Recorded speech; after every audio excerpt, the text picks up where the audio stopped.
Hamas और Israel के बीच बंधकों की अदला बदली हुई है और इस दौरान एक ऐसी तस्वीर सामने आई है जिस तस्वीर को इसराइल और पश्चिमी मीडिया छिपाना चाहते हैं, लेकिन हम आपको और दुनिया को दिखाएंगे कि कैसे एक तस्वीर ने पश्चिमी मीडिया के पूरे प्रोपेगेंडा के ताबूत में कील ठोकने का काम किया है। एक इस्राएली बंधक जब आजाद हुआ तो उसने हमास के लड़ाकों के साथ जो किया उसे देखकर नेतन्याहू के आंसू जरूर निकले होंगे।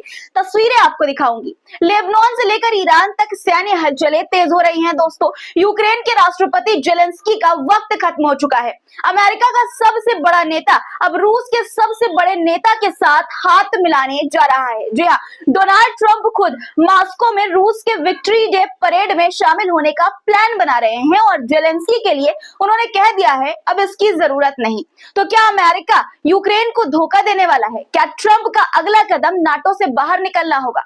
बताऊंगी आपको इन सभी सवालों के जवाब आगे। अमेरिका और यूक्रेन के बीच बड़े खनिज सौदे की भी सुगबुगाहट है और यूरोप में इस्राएली ठिकानों पर हमले की साजिश पकड़ी गई है। तो इन तमाम बड़ी खबरों को डिटेल के साथ जानने के लिए पूरा वीडियो जरूर देखिएगा। वीडियो शुरू करने से पहले आपसे एक गुजारिश कि लाइक वीडियो को सबसे पहले कर दिया करिए। कमेंट में जहां से आप हमारा वीडियो देखते हैं वहां के नाम के साथ अपना नाम जरूर लिखा करिए।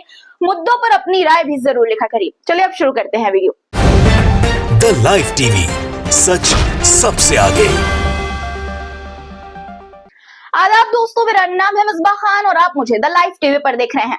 हमास हर हफ्ते कुछ इस्राएली कैदी रिहा करता है और हर हफ्ते कुछ ना कुछ ऐसा हो जाता है जो इस्राएली और पश्चिमी मीडिया के प्रोपेगेंडा के ताबूत में एक कील ठोकने का काम कर देता है, जैसा कि आज हुआ।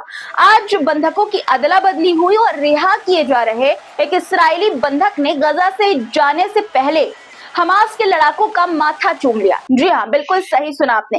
गजा से रिहा हुए इस्राएली बंधक ओमर शेम टोव ने जब हमास के लड़ाकों के माथे चूमे तो भीड़ खुशी से झूम उठी। तस्वीरें देखिए आप, जिसने इस्राएल और पश्चिमी मीडिया के प्रोपेगेंडा को तबाह कर दिया है।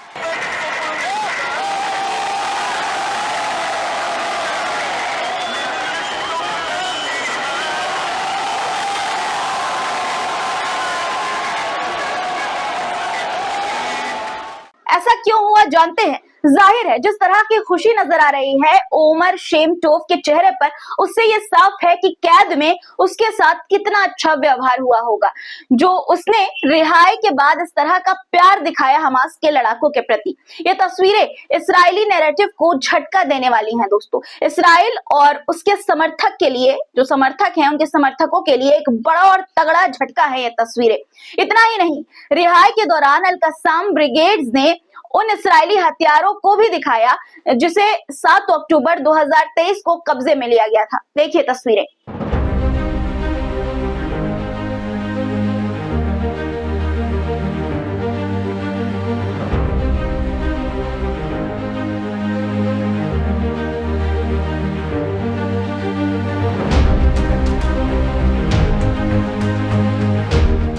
इसके जरिए शक्ति प्रदर्शन किया गया है। ये दिखाया गया है कि इस्राएल को कितना भारी नुकसान हुआ था। दूसरी तरफ ब्रुकलिन में यहूदी समुदाय के एक बड़े हिस्से ने इस्राएल की नीतियों के खिलाफ प्रदर्शन किया है। प्रदर्शन की जो तस्वीरें सामने आई है, पहले मैं वो आपको दिखाना चाहती हूँ कि देखिए किस तरह से लोग अपनी ही सरकार की नीतियों के प्रति नारेबाजी कर रहे हैं रोड पर इकट्ठा होकर।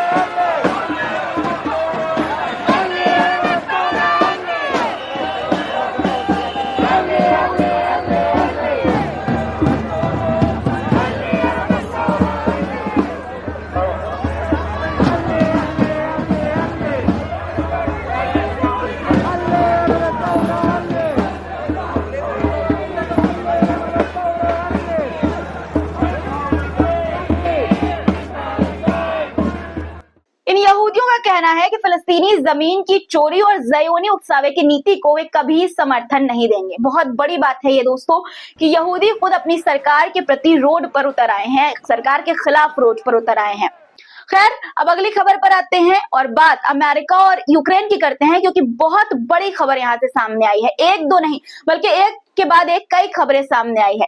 यूक्रेन के राष्ट्रपति जेलेंस्की का वक्त खत्म हो चुका है। ट्रंप ने उन्हें तानाशाह कह दिया, नाटो भी पीछे हट गया है और अब अमेरिका ही यूक्रेन को ब्लैकमेल कर रहा है। क्या यूक्रेन अब बिना इंटरनेट और बिना सपोर्ट के अकेला छूटने वाला है? दरअसल कल तक जिसे अमेरिका अपनी गोद में बैठाकर दुलार कर रहा था, आज उसी जेलेंस्की को कह रहा है कि बेटा बैग पैक कर लो और फ्रांस निकल लो। हाँ, वही जेलेंस्की जो रूस से लड़ने के लिए अमेरिका और नाटो पर भरोसा करके बैठा था, अब वही अमेरिका उसे दरवाजा दिखा रहा है।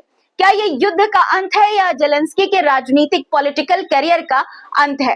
पहले अमेरिका ने जेलेंस्की को रूस से भिड़वा दिया, हथियार दिए, स्टारलिंक इंटरनेट दिया, बड़े बड़े वादे किए और अब जब शांति वार्ता की बात चल रही है तो जेलेंस्की को कह रहे हैं कि भाई अब फ्रांस निकल लो। जी हाँ दोस्तों, रिपोर्ट के मुताबिक ट्रंप प्रशासन में जेलेंस्की की दोस्ती खत्म होती जा रही है और अब अमेरिका चाहता है कि वो यूक्रेन छोड़कर फ्रांस में राजनीतिक शरण ले ले। यकीन ना हो तो आपकी स्क्रीन पर खबर है, क्या लिखा है देख लीजिए, पढ़कर आपको सुना देती हूँ। लिखा है कि Zelensky's friend list dwindling in the Trump White House as peace talk tensions escalate. Best case in that he leaves to France immediately. यानी कि दोस्तों ट्रंप जो है वो जेलेंस्की को फ्रांस जाने के लिए तुरंत ये कह सकते हैं, कह रहे हैं। कल तक अमेरिका कहता था कि जेलेंस्की तुम युद्ध लड़ो, हम तुम्हारे साथ हैं, तुम्हारे पीछे खड़े हैं। अब कह रहा है कि भाई बहुत हो गया, अब निकल लो। यानी यूक्रेन को टिश्यू पेपर की तरह इस्तेमाल किया और अब फेंक रहे हैं ट्रंप। सिर्फ इतना ही नहीं, अमेरिका के पूर्व राष्ट्रपति डोनाल्ड ट्रंप रूस के विक्ट्री डे परेड में शामिल हो सकते हैं। जी हाँ दोस्तों, बिल्कुल सही सुना आपने। ये वही परेड है जहां रूस अपनी ताकत दिखाता है और वर्ल्ड वॉर 2 में अपनी जीत को याद करता है। मतलब अब ट्रंप खुलेआम पुतिन के साथ दिख सकते हैं। लेकिन यहीं पर बवाल मचा हुआ है, ये सब चीजों के बीच बवाल भी मचा हुआ है। ट्रंप ने कहा कि अब जेलेंस्की की कोई जरूरत नहीं है और सबसे बड़ा धमाका, पुतिन इस जंग के लिए जिम्मेदार नहीं है। मतलब अमेरिका अब जेलेंस्की का साथ छोड़ने वाला है। खबर यह भी है कि जेलेंस्की और अमेरिका के बीच एक बड़ी डील होने वाली है जिससे यूक्रेन के खनिज संसाधनों पर अमेरिका का कब्जा बढ़ सकता है। वॉल स्ट्रीट जर्नल की एक रिपोर्ट के मुताबिक यूक्रेन के राष्ट्रपति जेलेंस्की अमेरिका के साथ एक खनिज समझौता करने जा रहे हैं। यूक्रेन के पास दुर्बल खनिजों का भंडार है जो टेक्नोलॉजी, हथियार और बैटरी में इस्तेमाल होता है। दोस्तों, क्या ये अमेरिका के लिए यूक्रेन के लूट का नया तरीका है? डोनाल्ड ट्रंप उम्मीद कर रहे हैं कि इस डील से यूक्रेन अमेरिका को 400-500 अरब डॉलर की भरपाई करेगा। यानी अमेरिका ने जो पैसा यूक्रेन को जंग के लिए दिया, अब वो खनिजों के बदले वसूला जाएगा। क्या जेलेंस्की अमेरिका के हाथों पूरी तरह गिरवी रख दिए गए हैं? जेलेंस्की को अमेरिका की सुरक्षा और मदद का भरोसा मिलेगा, लेकिन असल में यूक्रेन के संसाधन बाहर जाते रहेंगे।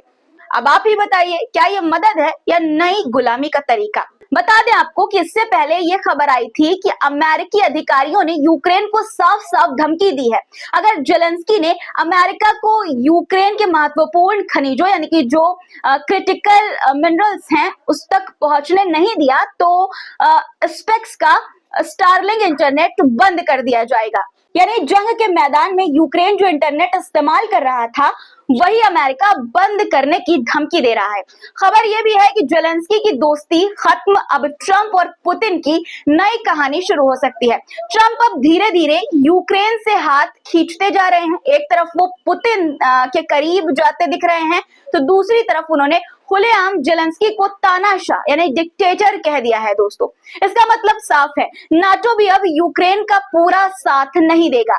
इसके अलावा यूक्रेन युद्ध में जमीन खोता जा रहा है और जेलेंस्की की पॉलिटिकल पकड़ भी कमजोर होती जा रही है। इन सब के बीच कहा यह भी जा रहा है कि ट्रंप पुतिन और चीन के राष्ट्रपति शी जिनपिंग को अलग करने की कोशिश कर रहे हैं, उनकी दोस्ती को एक तरह से खत्म करने की कोशिश भी कर रहे हैं। इस बीच अब यूरोप के रक्षा मंत्री बाल्टिक देशों में एक इमरजेंसी बैठक करने जा रहे हैं। वो डिस्कस करेंगे क्या होगा अगर अमेरिका नाटो से बाहर निकल जाए, यानी यूक्रेन अकेला पड़ सकता है। बता रहे थे कि रूस को हटाएंगे, अब खुद ही पीछे हटने की तैयारी में है। एक और बड़ी खबर है, ट्रंप ने अमेरिकी सेना का टॉप जनरल हटा दिया है। जी हाँ दोस्तों, अमेरिका में जैसे ही डोनाल्ड ट्रंप की पकड़ मजबूत होती जा रही है, वैसे वैसे वो बाइडेन की टीम के बड़े बड़े लोगों को हटाने में जुटे हैं। ट्रंप ने अमेरिका के सबसे बड़े military officer general CQ brown को हटा दिया है और पेंटागन यानी कि अमेरिकी रक्षा मंत्रालय से 5400 कर्मचारियों की छुट्टी करने की योजना भी, प्लान भी बना लिया गया है। अब अगली खबर, नहर अल बारेड कैंप में अली अज़ाम नामक अल कुद्स ब्रिगेड के फाइटर को सुपुर्दे खाक कर दिया गया। अली अज़ाम जो दक्षिणी लेबनान में इस्राएली सेना के खिलाफ लड़ते हुए शहीद हुए थे, उनके जनाजे में भारी भीड़, बहुत ज्यादा भीड़ उमड़ी थी, नजर आई, जिसने लेबनान में इस्राएल के खिलाफ एकजुटता को दिखाया है। तस्वीरें मैं आपको दिखाना चाहती हूँ, देखिए आपकी स्क्रीन पर।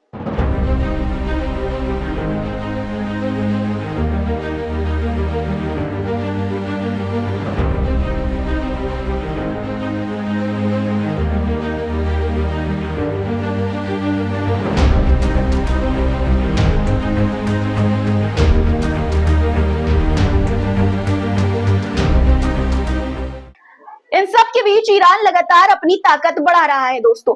ईरान के करमान शहर में 50,000 बासिज फोर्सेस ने पैगंबर आजम मिलिट्री ड्रिल में भाग लिया है। यह ड्रिल ईरान के IRGC सैन्य अभ्यासों की एक कड़ी है और इसे देश की बासिज बटालियनों को युद्ध के लिए तैयार करने के लिए किया गया है। खास बात यह है कि इस जगह पर लेफ्टिनेंट जनरल कासिम सुलेमानी की मजार भी मौजूद है। अब अगली खबर, जर्मनी की राजधानी बर्लिन में एक 18 साल के युवक को इस्राएली एम्बेसी पर हमले की साजिश रचने के शक में गिरफ्तार किया गया है। जर्मन पुलिस ने इस युवक को गुरुवार को हिरासत में लिया और शुक्रवार को उसे औपचारिक रूप से यानी ऑफिशियल रूप से जांच में शामिल किया गया। युवक की पहचान एक रूसी नागरिक के रूप में हुई है जो चेचन मूल का है। अब सवाल यह है कि क्या इसका संबंध बर्लिन में ही स्थित होलोकॉस्ट मेमोरियल पर हुए चाकूबाजी हमले से है। अभी तक पुलिस ने इस पर कोई आधिकारिक ऑफिशियल बयान नहीं दिया है। अब बढ़ते हैं दूसरी खबर की तरफ। स्टॉकहोम में इस्राएली दूतावास के पास बड़ी कार्रवाई हुई है। शुक्रवार को स्वीडिश पुलिस ने स्टॉकहोम में इस्राएली दूतावास के पास से 3 लोगों को गिरफ्तार किया। पुलिस का कहना है कि ये किसी हिंसक वारदात की तैयारी कर रहे थे, लेकिन अभी तक ये साफ नहीं हुआ है कि उनका असली निशाना, असली मकसद इस्राएली दूतावास था या कुछ और। स्वीडिश पुलिस की प्रवक्ता सुजाना रेनाल्डो ने यह कहा है कि अभी इनके मकसद का कुछ भी कहना जल्दबाजी होगी। स्वीडिश पुलिस का यह भी कहना है कि गिरफ्तारी एम्बेसी के अंदर नहीं बल्कि उसके बाहर की गई है और अब इन संदिग्धों से पूछताछ की जाएगी। दोस्तों आज के लिए फिलहाल इतना ही। जाते जाते कुछ सवाल आपसे करना चाहती हूँ कि बताइए कि क्या ट्रंप अब अमेरिका को नाटो से बाहर निकाल देंगे? क्या जेलेंस्की का पत्ता कट चुका है? क्या रूस और यूक्रेन युद्ध अब पूरी तरह पलटने वाला है? आपको क्या लगता है? सवालों का जवाब कमेंट में जरूर दीजिएगा। फिर मुलाकात होगी कुछ नए मुद्दों के साथ। अब तक के लिए अपना ख्याल रखिए और वीडियो को लाइक नहीं किया है तो लाइक करके जाइएगा। खुदा हाफिज।